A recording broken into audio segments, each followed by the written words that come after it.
अस्सलाम वालेकुम, कैसे हैं आप सब? उम्मीद करती हूँ आप सब खैरियत से होंगे और खुश होंगे। अल्हम्दुलिल्लाह हम भी ठीक हैं और खुश हैं।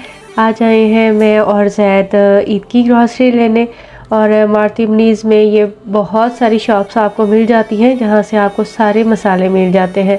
इंडियन मसाले भी होते हैं, पाकिस्तानी भी होते हैं, मतलब नेशनल के भी, और जो इंडिया के मसाले होते हैं वो सभी मिल जाते हैं। तो आज इस स्टोर पे हम गए थे, गुजराती शॉप है ये।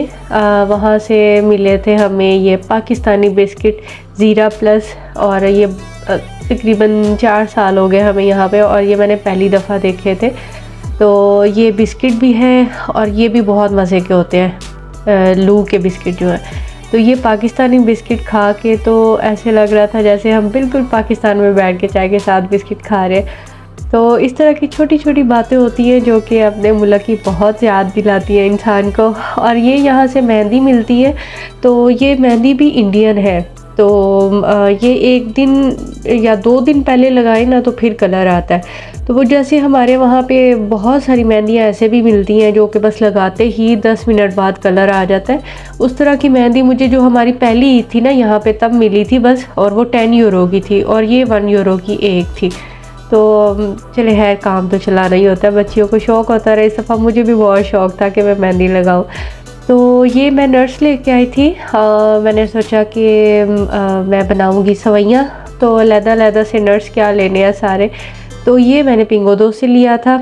तो बाकी जो ग्रॉसरी है ना वो मैं गुजराती शॉप से, एक ही शॉप से सारा कुछ लेके आई थी। और ये दूध वाली सवैयाँ बच्चों को बहुत पसंद है, और उसके अंदर मैं ये सारे नट्स वगैरह डालूँगी ऊपर क्योंकि बच्चों को तो नट्स वगैरह बिल्कुल नहीं पसंद।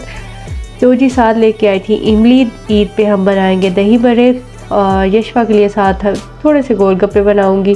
और वहीं से गुजराती शॉप से मैं सारी मैगी नूडल्स लेके आती हूँ क्योंकि वो हलाल होती हैं, जो पिंगोदोस और उधर से मिलती हैं वो हलाल नहीं होती। और साथ में मैं लेके आई थी जिंजर गार्लिक पेस्ट। आज इकट्ठा मुझे नहीं मिला तो इसलिए मैं अलग-अलग से भी ले आई थी। ये मतलब इकट्ठा भी एक बॉटल में मिल जाता है, और ये एक बॉटल तकरीबन 2 यूरो समथिंग की होती है। और ये जो टपाल दानेदार है, कभी कभी मैं दूसरी भी लेके आती हूँ टी पैक वाली, लेकिन वो मुझे इतनी ख़ास पसंद नहीं है। तो ये एक जार जो है ना ये यहाँ पे मिल जाता है 7 यूरो का। तो प्राइसेस मैं आपको साथ इसलिए बता रही हूँ क्योंकि फिर मुझे बहुत सारी सिस्टर कहती हैं कि आप प्राइसेस भी साथ बताया करें। तो ये बॉम्बे बिरयानी मसाला है, ये नेशनल वालों का है, शान का भी मिल जाता है यहाँ से। तो ये मिल जाता है तकरीबन 1 यूरो 69 इतने का शायद ना। तो ये मिक्स खीर भी मैं लेके आई थी, ये भी तकरीबन इतने का ही मिल जाता है। लेकिन जो आम शॉप है आपको मिनी मरकादो या देसी शॉप्स हैं, वहाँ पे आपको इस प्राइस में ये सारी चीज़ें नहीं मिलती, क्योंकि ये जो गुजराती शॉप है ना, बाकी सारी शॉप्स वाले यहाँ से जाके लेके आते हैं। वो जैसे होता है ना थोक की शॉप होती है, तो ये वैसी शॉप है। तो इसलिए मैं फिर थोड़ा सा टाइम निकाल के, ये थोड़ा दूर है हमारे घर से मार्ती मनीज़, तो वहाँ से फिर मैं जाके ले आती हूँ। तो काफ़ी टाइम निकल जाता है इनसे। तो इस दफ़ा जो सुरख मिर्चें थी वो हॉट वाली मिली थी, ज़्यादा मतलब हॉट थी। तो फिर मैंने सोचा कि चलो अब भाई अब काम तो चलाना है, बार बार तो नहीं जा सकता इंसान, तो फिर मैं यही वाली ले आई थी। अब थोड़ी देखभाल के खाने में डालनी पड़ेगी।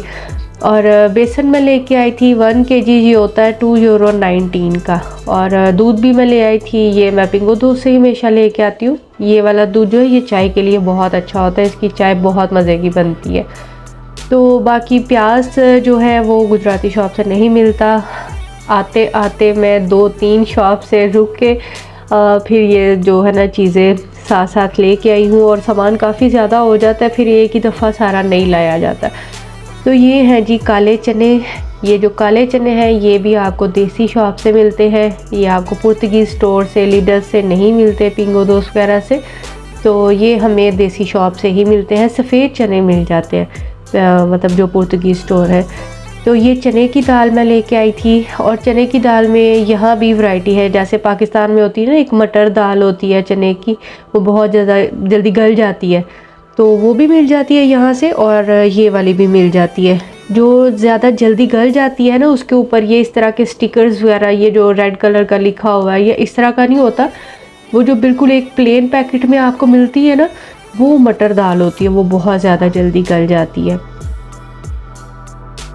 बहुत से लोग पूछते हैं कि आप आटा कौन सा यूज़ करती हैं, आप वो नहीं कभी दिखाती ग्रोसरी में। तो ये वाला आटा हम यूज़ करते हैं, ये बिल्कुल गंदम के जैसा होता है। ये 10 kg आपको मिल जाता है 10 यूरो का। तो ये बहुत अच्छा होता है, गंदम की तरह का ही होता है। जैसे वो छान वाला थोड़ा सा होता है ना, वैसा एक इसी तरह का होता है। उस पर ऑरेंज कलर का होता है, उस पर बिल्कुल छान नहीं होता, वो मैदे की तरह का होता है। तो उससे भी वैसे काफ़ी अच्छी रोटी बन जाती है, लेकिन मुझे यही वाला पसंद है तो मैं यही वाला लेके आती हूँ। कुछ दिन पहले मैं पुदीना लेके आई थी, तो उसकी टहनियाँ अब मैंने बाहर नहीं लगाई, क्योंकि यहाँ पे भी बहुत, पुर्तगाल में ना बहुत गर्मी है, तो पौधे सूख जाते हैं। तो इसलिए मैंने ना ये बॉटल में इसको लगाया था और टहनियों को और अंदर पानी डाल के रख दिया था। तो ये बहुत अच्छा सा, ये आप देख रहे हैं, ग्रो करने लग गया। तो ईद के लिए स्पेशली आप पुदीना ज़रूर ले आएँ। आप उसको ग्राइंड करके, थोड़ा पानी डाल के ग्राइंड करके ना, तो उसका जूस जिस तरह बन जाता है ना, वैसे बना के रख लें, बॉटल में डालें। जब आप कुर्बानी करें तो उस जगह पे आपको पता है मक्खियाँ बिल्कुल नहीं जाती, चाहे आप उसको जितनी दफ़ा मर्ज़ी धो लें। तो ये पुदीने वाले पानी का आप वहाँ पे स्प्रे करें, या उसके साथ आप पोंछा लगा लें, टोशन लगा लें, तो फिर भी जो है ना मक्खियाँ वो आपके घर से चली जाएंगी और बहुत प्यारी सी महक आती रहेगी पुदीने की। चाहे आप टोशन लगा लें, चाहे आप स्प्रे कर लें। तो आप अभी जो पुदीने का ये लिक्विड है ना, जिस पानी में पुदीना डालना है आपने, और उसको अच्छी तरह से ग्राइंड करके बोतल में डाल के तो उसको फ्रीज़ कर लें, क्योंकि ईद वाले दिन इस तरह के काम तो नहीं हो सकते ना।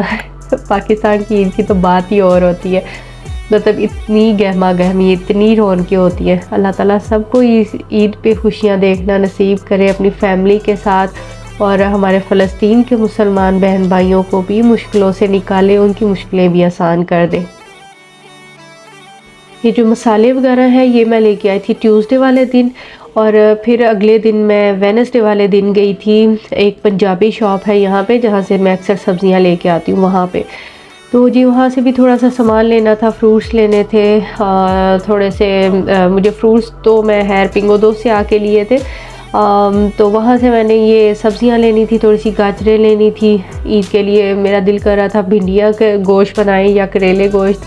यहाँ पे पुर्तगाल में इतनी अक्सर कमेंट आते हैं कि कोई हमें बताएं पाकिस्तानी कम्युनिटी कहाँ है, हम वहाँ अपने लिए घर देखें, जो लोग नए आ रहे होते हैं।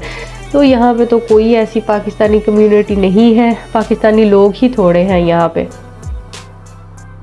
और आज मुझे मिल गए थे करेले, मुझे लगता था ये घर के ही किसी के करेले हैं, शॉप वाले तो मोटे मोटे से होते हैं, वो नहीं थे।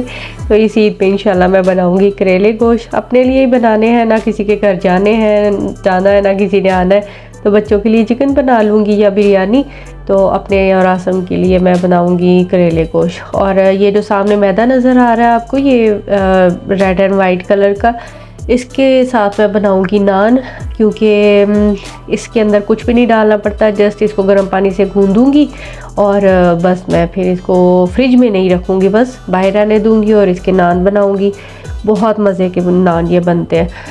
तो जी बस ये थोड़ी बहुत सी शॉपिंग थी। कुछ मैंने वाइट पोटैटो ले लिए थे, कटलेट्स वगैरह बच्चों के बनाने थे, और कुछ फिर मैं रेड वाले ले आई थी चाट के लिए। और आज ऐसा हुआ कि वहीं पास ही ना उस रोड पे काफ़ी सारी शॉप्स हैं बर्गर की, जो हलाल बर्गर मिल जाते हैं ना, तो वहाँ से फिर मैंने बच्चों को बर्गर ले दिए। और आज हमारे साथ आते हुए तो बहुत ही बुरा हो गया, पता नहीं इनका पुर्तगीज़ लोगों का आज कोई फेस्टिवल था। हर जगह पे उन्होंने तकरीबन हमें घर आते हुए 7 बज गए थे और बसेस वगैरह चलना बंद हो गई थी। ये तो अल्लाह का शुक्र है कि घर के पास पहुंच के हुए थे, तकरीबन 10 मिनट की वॉक थी, वहाँ तक जस्ट बस आई, उसके आगे फिर बस नहीं चल रही थी, मतलब हमारे घर की तरफ नहीं आ रही थी।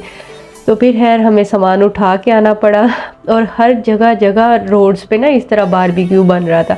और हमारी बिल्डिंग के पीछे की तरफ भी मैंने खिड़की से नीचे देखा तो वहाँ भी पार्टी हो रही थी। तो है लोग बहुत इंजॉय कर रहे थे, और काफ़ी देर तक, रात देर तक लोग इंजॉय कर रहे थे, वरना जल्दी यहाँ पे मुझे लगता है लोग सो जाते हैं। तो जी यही थी हमारी ईद की शॉपिंग। अल्लाह ताला सब के लिए इस ईद को बहुत ही मुबारक करे। तो जी अपना और अपनी फैमिली का बहुत सा ख्याल रखें, हमें भी दुआ में याद रखें। मेरी तरफ से आप सबको एडवांस में ईद मुबारक। मिलते हैं नेक्स्ट व्लॉग में, तब तक के लिए अल्लाह हाफिज़।